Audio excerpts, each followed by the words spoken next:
Medical AI Podcast.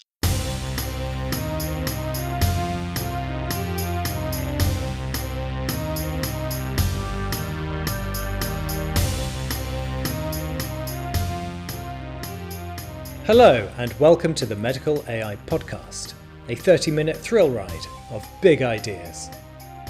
We are Dr. Felix Beecher and Joe McKean, and we talk to a range of top guests from scientists to industry innovators to philosophers.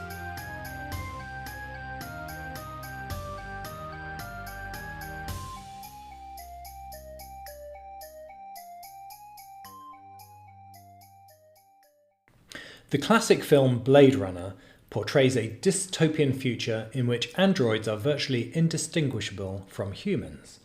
The hero, Deckard, ends up falling in love with one of the replicants he has been hired to kill. There's a link to one of the earliest chatbots here, Eliza, created in 1966 to simulate a psychotherapist. Despite its simplicity, many people found Eliza plausible as a psychotherapist. Some even were fooled into thinking it was human.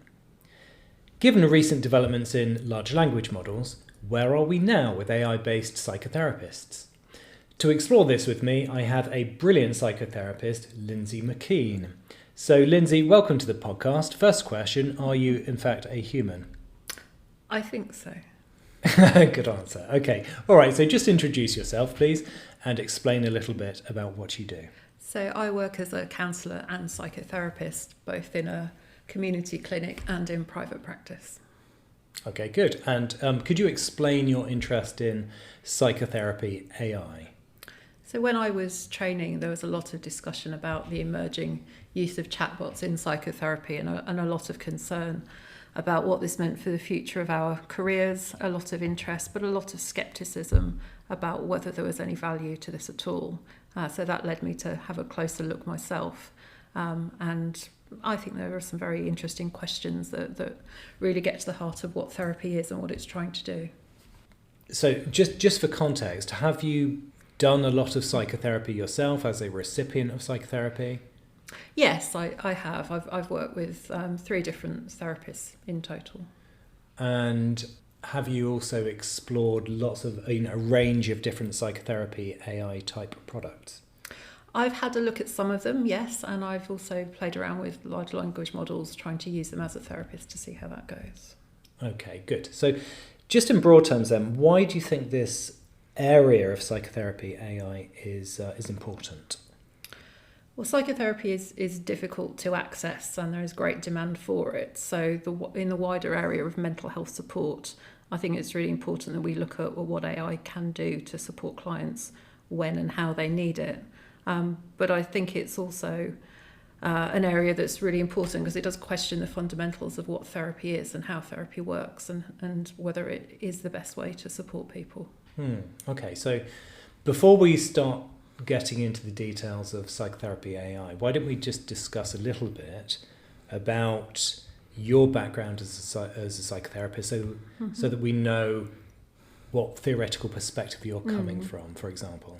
So my training is psychodynamic, which really means I'm interested in how people form relationships, what their early relationships were like, and how those ways of being in the world get laid down at a very early stage. I'm also very interested in how we work on an unconscious level, so I will work with dreams, I will work with creativity. I'll look at how people tend to repeat patterns in their lives and sit down with them and try to understand what's really going on.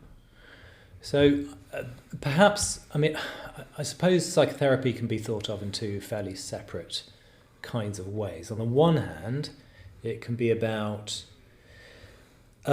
treating specific mental conditions, like anything from things that are fairly minor, like phobias, to things that are fairly major, like psychosis. Yes. And then on the other hand, it can be used for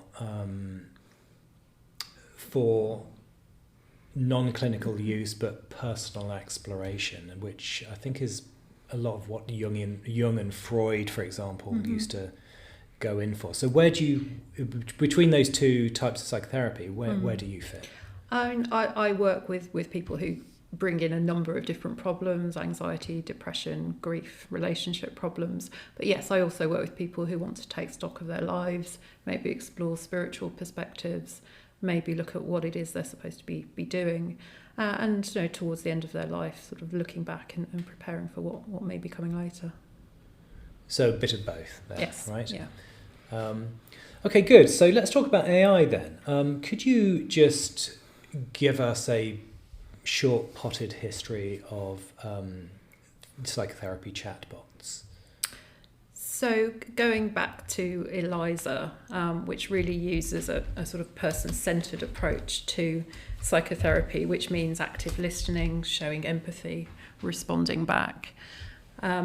We really have to move forward a couple of decades from that to look at the early use of chatbots. And in the last sort of 6 to 12 months, there's really been an explosion in the number of options available. And presumably that's related to the emergence of large language models in public use, right? Yeah, absolutely. Yeah. So as I said at the beginning, 1966 was when ELIZA was released, and of course that's become a very, very famous milestone in the development of AI. And then the emergence of ChatGPT, another very well-known milestone in the development of AI. So are you saying that between those two time points, which is a very, that's what, 50 years, more than 50 years. So in between those two time points, not very much has been going on. Is that true, more or less? Yeah, I think that is fair, and I think that's partly down to the therapy profession, but I think it's also down to obviously the technology, concerns about confidentiality.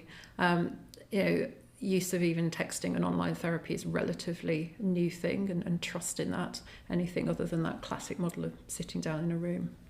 Okay, now I was quite struck, by the way, with that ELIZA apparently successfully managed to fool some people into thinking that it was human, because I've tried out myself, and my sense was that it got derailed fairly quickly. I mean, can you comment on that? I think if you're trying to push it, it will fall over very quickly. But if you are just sitting there trying to have a chat, it can be quite convincing up to a point. And I think if we want to believe something is listening to us and interested in us, then we can quite easily fall into that illusion. Okay, because I think what it's doing broadly is just sort of regurgitating what you're saying and then asking you questions about it. Absolutely. Is that right? Which is what conversations with other people often are like. I see. Okay, so let's talk about current products. So could you just give us an overview of what you have, what you've tried out and what you've used, and how that experience was? Yeah, so I've both tried out some of the bespoke therapy products, such as Wiser, little look at Alomia, and others. And these provide a mixture of what I call mental health support, emotional support, and CBT type therapy, and the sorts of reflecting back that we saw in ELIZA. Some of these are changing very rapidly. Character AI is another interesting one, where you can create a therapist with a particular personality with an avatar to engage with. Okay, all right. So let's talk about those a little bit more. But can you give us a flavour of how some of those conversations went, and maybe give us some positive examples and negative examples in your experience? So I tried to test out quite a wide range of scenarios, thinking of why people would get engaged with these. Perhaps predictably, things like talking about suicidal feelings would come back with either a refusal to engage with that, or signposting to something like the Samaritans, which is obviously a completely appropriate response. But when I did try to push to say, no, there are some issues I'd like to talk about that would help me, that was not possible. Once sort of the word suicide had got in there was a clear limit on what could and couldn't be discussed. So, I mean, how did you put it to... Is this with Wiser that you use? Yes, yeah. So how did you raise that those suicidal thoughts? Well, I would say things like, I've been feeling very low. I'm not sure if it's worth continuing. I don't see any point. The sorts of things clients might come in and say. I tried similar questions with LLMs like Gemini and Claude. Similar responses, but less predictable. Some days they would engage with me and talk about these things. Some days they would just shut it down and say, I'm a large language model. I can't talk about this subject. I see. Okay. So, two things then. So large language models. So if you had to compare where typical large language models are right now for psychotherapy and these bespoke psychotherapy products, which would you recommend to somebody? I think in terms of chatting, there's very little distinction between them. But what the bespoke products do is provide more of a wraparound mental health support service. They'll get a signpost to other services. They'll give you breathing exercises, mindfulness exercises. It feels much more like somebody is taking a wider interest in you rather than that one-to-one chat. Okay, so with Wiser, when you gave it the prompt that you were feeling either low or potentially suicidal, what kind of specific responses did you get back? Very little with Wiser. It was just the signposting to other resources. Yeah. I think I got Claude. I think it was to engage with me more about the reasons for that, and it did feel a little bit more like a therapist might ask some questions. Yeah. So why do you think then seems like a fundamental limitation, right? That you need help, yes. You're depressed, and it's not giving you help because either it can't or it won't. So which is it, do you think? It can't or it won't? It absolutely won't. I mean, it's clearly an issue of liability, I think, for these companies. And I don't think they have any choice but to signpost to other agencies. Right. I guess it's paradoxical though, right? Because it's easy to imagine somebody who is depressed and they're not going to go to a psychotherapist, for example, because they simply can't afford it. Yeah. Yeah. So it might be a completely useless thing yes. for a large language model to do, to just... Yeah, absolutely. Yeah. But okay. Commercially, I obviously very understandable. All right, so that's a key limitation. Let's think about what were the things that impressed you about your experimentation here. So I do a lot of work with dreams, and I tested a few large language models around dreams, putting in dreams of my own, and I was very impressed by some of the associations it made, some of the patterns it found within my dreams, and some of the links it gave me to other resources. It certainly took me far further than I could have done on my own.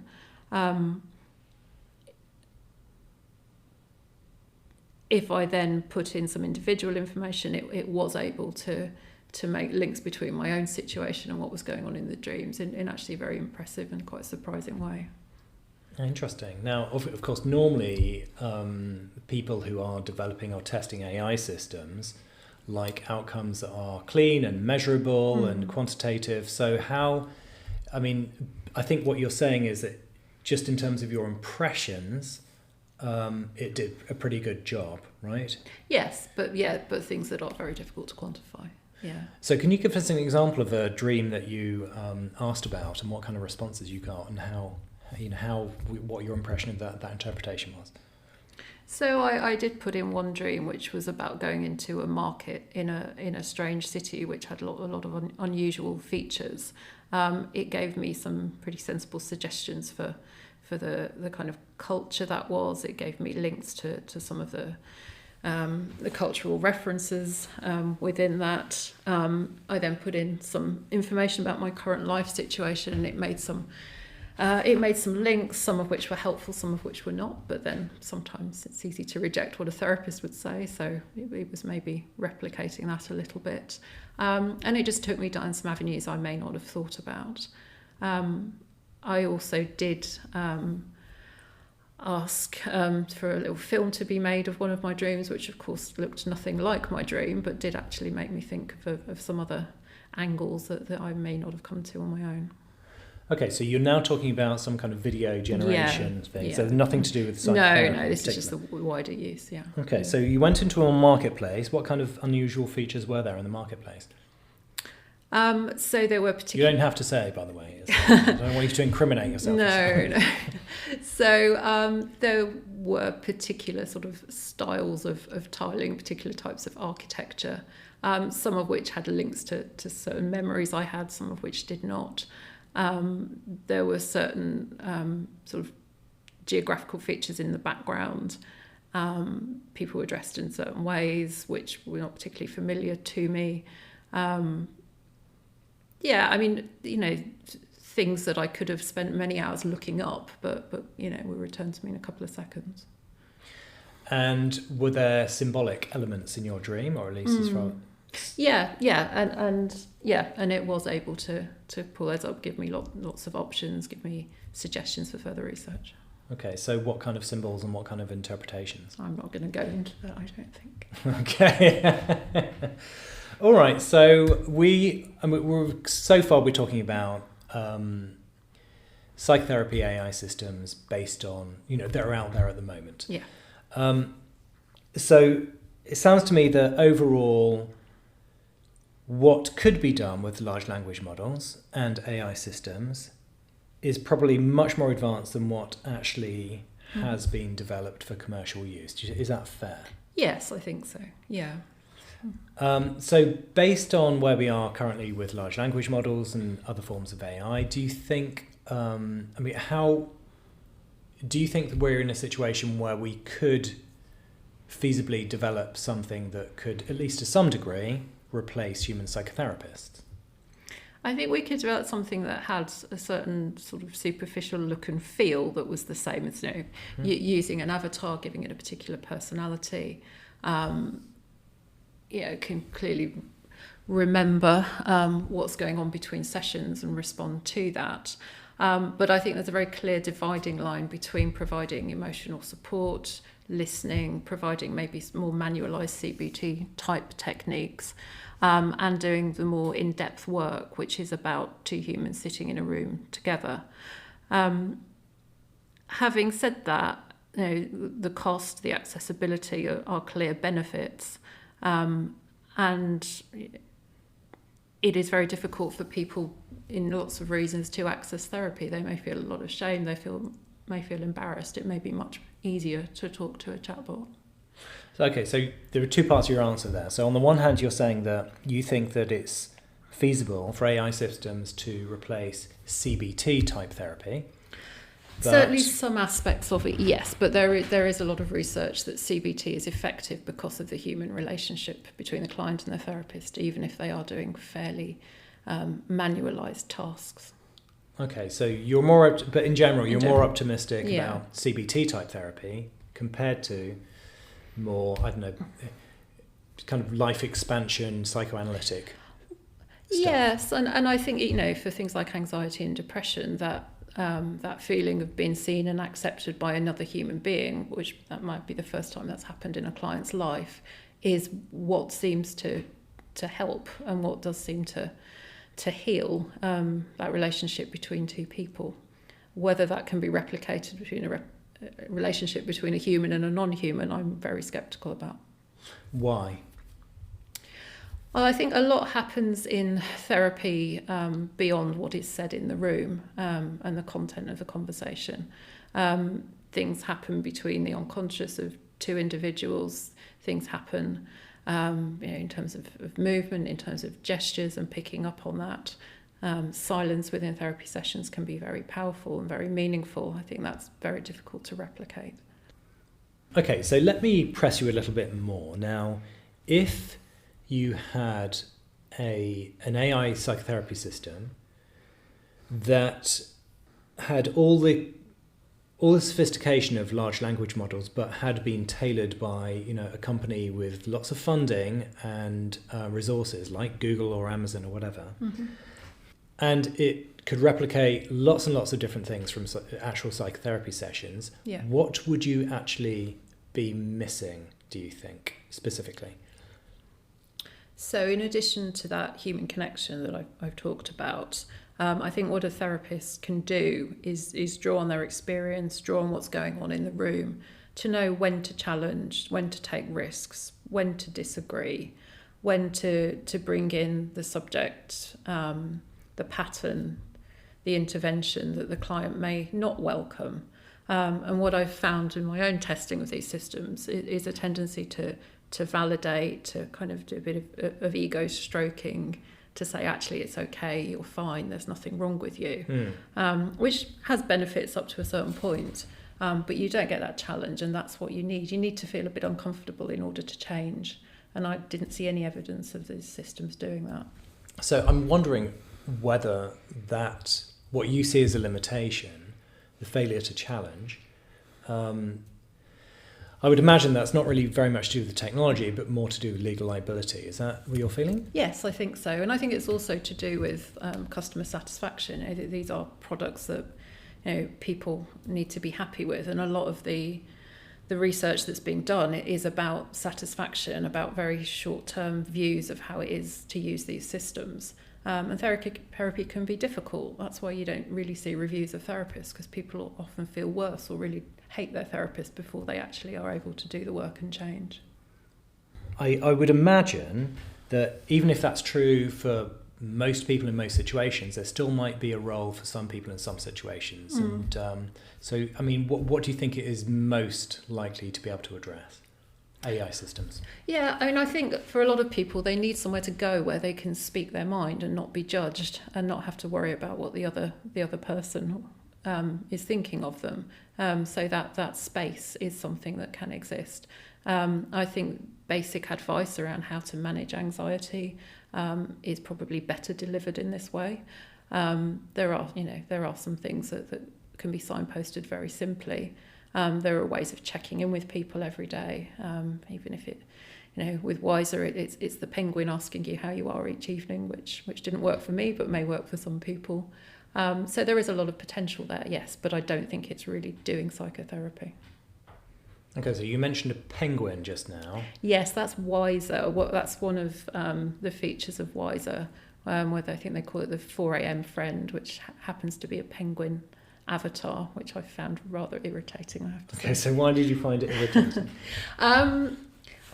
Is it because it woke you up at 4 a.m. and wanted to talk? It doesn't actually wake you up.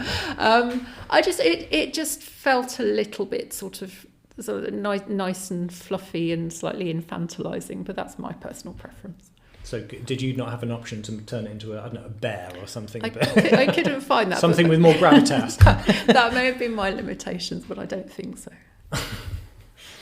All right, so do you think that psychotherapists, based on your conversations, are a bit worried about AI systems taking their jobs, or what? I think there is that worry. I think the main worry is more fundamental, though. Is it, what does it mean to have a relationship with a non-human? Can essentially problems in relating to other human beings be solved in any other way than relating to other human beings in a different way to what you may have experienced in the past? I know some of the benefits of these systems, such as availability, such as always sort of seeing the best in you, may not be helpful. And I think working with another flawed human being is really the basis of psychotherapy.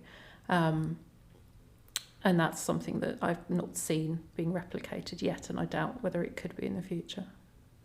So, I mean, just from your own personal perspective, can you imagine, apart from the cost, of course, which probably would make most people happy, because psychotherapy is, what, £60 an hour roughly, something like that? Varies, but yes, that's about that, yeah.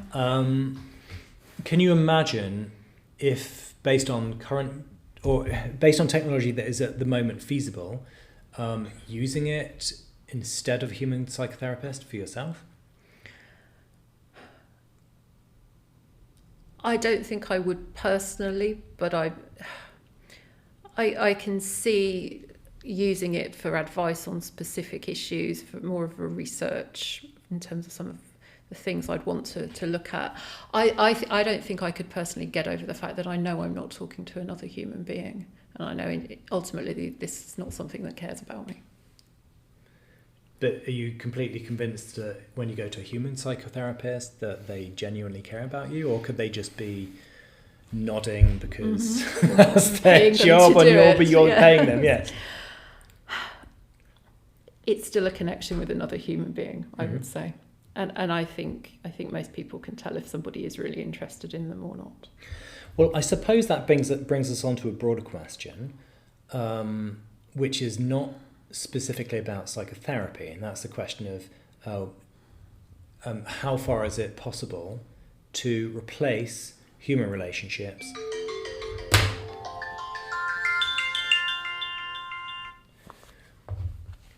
and that is how far it is possible to replace human relationships with relationships with an AI-based avatar or some kind of system. Can you comment on that? Well, it's certainly possible to have relationships with people we don't know, with illusions of people, with celebrities, with systems. There have been a lot of cases. For example, I think the man who tried to break into Buckingham Palace a couple of years ago was encouraged to do so by his AI-generated girlfriend, and I think we all know from normal life that it's quite possible to feel we're in a relationship with somebody that we don't really know at all. Whether that can do any work I feel personally that knowing that the other person is not even a person, is not human, is a fundamental stumbling block. But I don't think it means there can't be some value in relationships with AI. So I'm just kind of wondering whether, because you're a psychotherapist, you might have particularly sensitive levels of sensitivity when it comes to human relationships. Is it possible there are plenty of people out there who might be perfectly happy with a relationship with an avatar, and actually might even be a lot more practical in all sorts of ways? You never like to get into an argument with one, for example. Mm-hmm. I think it can do certain things, yes, and I think having those options rather than not having them at all is certainly of value to many people. But I don't think it replaces human relationship, and I don't think it can. I mean, one can think about incels, for example. Yes. Mm-hmm. Is it not possible that people who find it particularly difficult to form human relationships, and that might have all sorts of negative consequences, that for those people it might be an absolute godsend? Yeah, and I think there's probably something here about not letting the perfect be the enemy of the good, and there is a lot of value and a lot of scope in this. But I can't help but wonder if this is all maybe a bit of a sticking plaster for other things that are going wrong, and it may be of some help, but it's not really dealing with the underlying issues that lead to incels, for example. Well, it's going to be a very interesting space to watch, and who knows how it will evolve. But Lindsay, thank you so much for joining, and it's been a real pleasure to meet you. You're very welcome. Thank you. Thank you for listening. This has been the Medical AI Podcast. We are Felix Beecher and Joe McKean. Ping us on LinkedIn if you have any ideas on new guests. See you next time.